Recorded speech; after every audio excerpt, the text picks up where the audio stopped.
Hello everyone and welcome back to another no editing style video. This is alrav from Quebec, Canada, the author and creator of Alcatraz the Protector / Alcatraz the Protector. And for today's video I'll be talking about what it is like to be a solo comic book creator like I am, as opposed to a group-based setting. So to discuss this particular subject, I'm going to be showing you a particular graph here as to what it takes to make a comic book in general. So regardless of how you define the sequential art medium, about 10% of the process of a comic book is the writing, with everything else being about the art. So around the 50% being the drawing and inking process, with another 20% for both the editing and the coloring. So in total, it's about 90% of the art, that's the work involved with the making of a comic book. So if you're working in a group setting, such as for instance in the American comic books and stuff, you're going to have all sorts of different people to handle these individual tasks. But when you're a solo creator like I am, you're going to be doing everything, or partially everything, depending on if you can afford. So to review quickly the advantage of being a solo creator,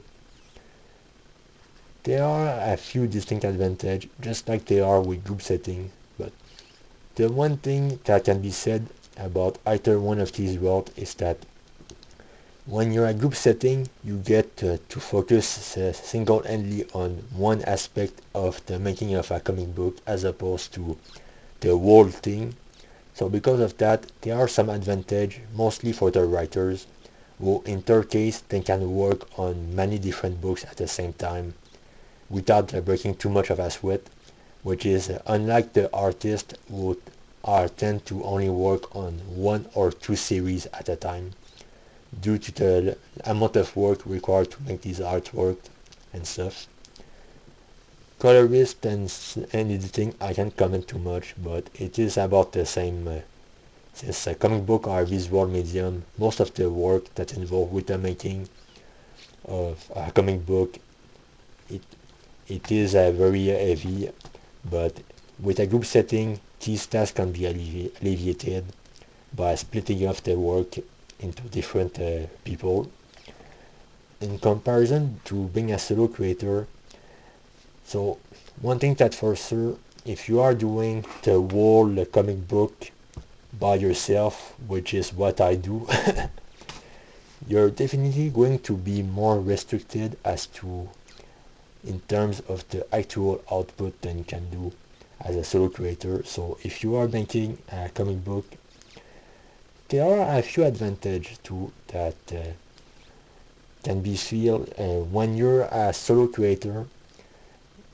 You tend to have the benefit of being more focused on the stories at hand, which means you have a lot more control over the layout and the relationships between text and image.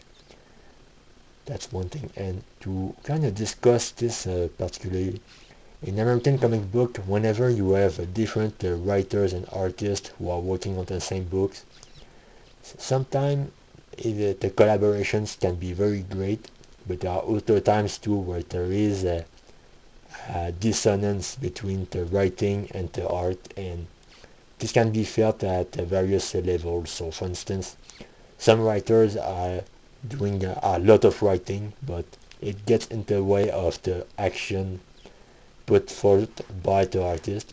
So compared to a solo creator, since you're going to spend the 90% of the work output on making the actual comic book and stuff, you're going to be focusing more on the visuals from the get-go, which means that the relationships between the text and the images will be much more sparse and natural, because you are using the pictures to tell the story, while with group settings, being an artist is often akin to being an illustrator for the writers. So because of that, there are some instances where it will it can work both ways. It can be great, it can also be not so great.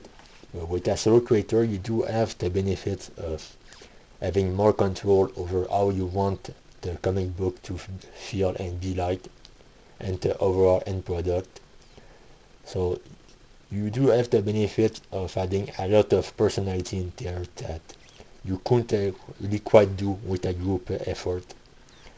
So that's the reason why, regardless of which one you choose, depending on your circumstances, you may not always have a choice, but if you are being a solo creator like I am, you can still make it and do a good job. Group settings don't have their advantage, but at the same time, because the task is split across many different people, you need to be able to trust the people with which you work with to make the collaboration work. So there are many good comic books that can be made through this group effort, but there are also some very bad ones that can be made if the collaborations aren't good enough, or depending on all it takes is sometimes one ego in a group to derail the entire thing. And comic books in general, with American ones, it tends to be about maybe a dozen people at most that will be working on a single monthly series.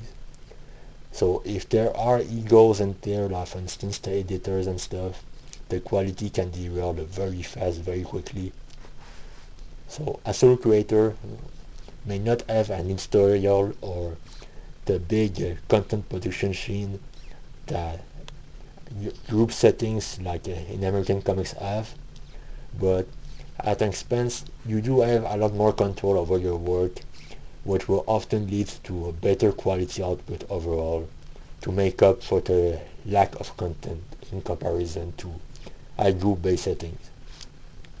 So that's it for today's video, folks. So let me know what you think in the commentary section below, and which one of these sound more appealing to you as both a reader and a creator.